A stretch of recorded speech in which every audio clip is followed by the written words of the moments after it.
मेधा शुरू से ही पढ़ने में होशियार और मेधावी छात्रा थी। अच्छी पढ़ाई के बाद अच्छा सिलेक्शन और फिर बहुत अच्छी जॉब। तूने तो मेरा नाम रोशन कर दिया मेधा। लेकिन ये जो काम करने का तरीका है ना, 12 घंटे काम करेगी तो कल को बच्चा कैसे? तुम्हारी तरह पागल नहीं हूँ माँ जो बच्चे और परिवार में फंस जाऊँ। मैं तो जिंदगी खुल कर जीऊंगी। सब कहने की बात होती है, अपने बच्चे का सुख हर कोई चाहता है। वक्त बीतता है और मेधा हो जाती है। शादी के कुछ सालों में ही मेधा एक सुंदर से बेटे की माँ बन जाती है। अरे यार, मेरी मैटरनिटी लीव खत्म हो रही है, क्या करे? माँ भी नहीं आ सकती, कैसे मैनेज करूँ? ऐसा करते हैं, इसके लिए केयर टेकर रख लेते हैं, वो देखा करेगी इसे। मेधा को पति की बात जंच जाती है और वो केयर टेकर की तलाश शुरू कर देती है। एक दिन उन लोगों के घर आती है जो दिखने में पढ़ी लिखी लगती है। जी, क्या काम है आपको? मैम, मेरा नाम स्नेहा है। आपका एड देखा केयर टेकर का, क्या मैं आपके यहाँ काम कर सकती हूँ? हाँ, क्यों नहीं, लेकिन आप तो अच्छे घर की लगती हैं, फिर नौकरी क्यों?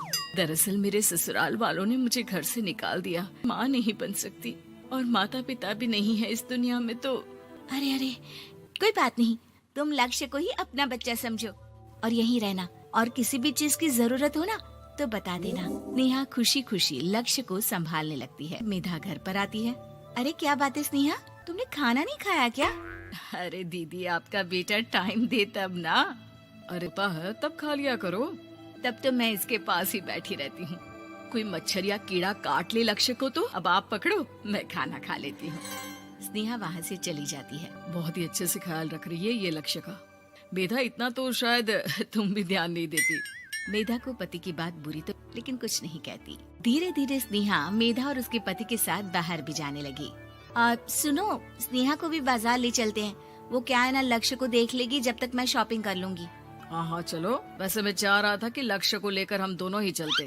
क्या यार, तुम तो फ्री में इमोशनल हो जाते हो, कितना देख लेंगे हम दोनों मिलकर, ले चलो उसे। कार से निकलकर मेधा और लक्ष्य रोड क्रॉस कर रहे थे कि सामने से कार आ जाती है। मेधा का ध्यान नहीं होता, लेकिन स्नेहा तुरंत लक्ष्य को मेधा से छीन लेती है। मेधा गिर जाती है और कार मेधा को छूकर निकलती है, जिससे मेधा को खून आ जाता है। पति मेधा को हाथ देकर उठाता है। स्नेहा लक्ष्य को लेकर गले लगाई रहती है। थैंक्स स्नेहा, मैंने तो ध्यान ही नहीं दिया था कि कार आ रही है।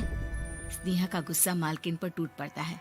अरे कैसी माँ है आप, अगर आज कुछ लक्ष्य को हो जाता तो मैं आपको कभी माफ नहीं करती। छोटा सा बच्चा है, उसे चोट लगती है तो पता है कितनी तकलीफ होती है। पति भी स्नेहा को देखने लगता है कि उसे क्या हो गया। मेधा को स्नेहा पर काफी गुस्सा आ जाता है। घर आकर कहती है, देखो स्नेहा, माना तुम लक्ष्य को बहुत प्यार करती हो, लेकिन वो मेरा बेटा है, मैं कभी जानबूझकर उसके साथ बुरा नहीं कर सकती, समझी? मुझे माफ कर दीजिए, मैं लक्ष्य को लेकर कुछ ज्यादा ही सेंसिटिव हो चुकी हूँ। मैं ध्यान रखूंगी कि आगे से ऐसा ना हो। मेधा का मन स्नेहा से अब हटने लगा था। एक शाम मेधा ऑफिस से घर आती है कि लक्ष्य उसे दिखाई नहीं देता और ना ही स्नेहा। वो स्नेहा के कमरे में जाती है जहाँ दोनों सो रहे होते हैं। अरे स्नेहा, लक्ष्य को आज इस कमरे में क्यों सुला दिया? दीदी, मुझे नींद आ रही थी, ऐसे में उसे कमरे में अकेले लिटाना मुझे ठीक नहीं लगा। मेधा बच्चा उठाने लगती है कि स्नेहा टोक देती है। रहने दीजिए ना दीदी, सो रहा है, फालतू में नींद खराब हो जाएगी। मेधा को गुस्सा आ जाता है और वो बच्चा उठाकर वहाँ से चली जाती है। अगले दिन मेधा स्नेहा को बुलाती है, साथ में एक और लड़की खड़ी होती है।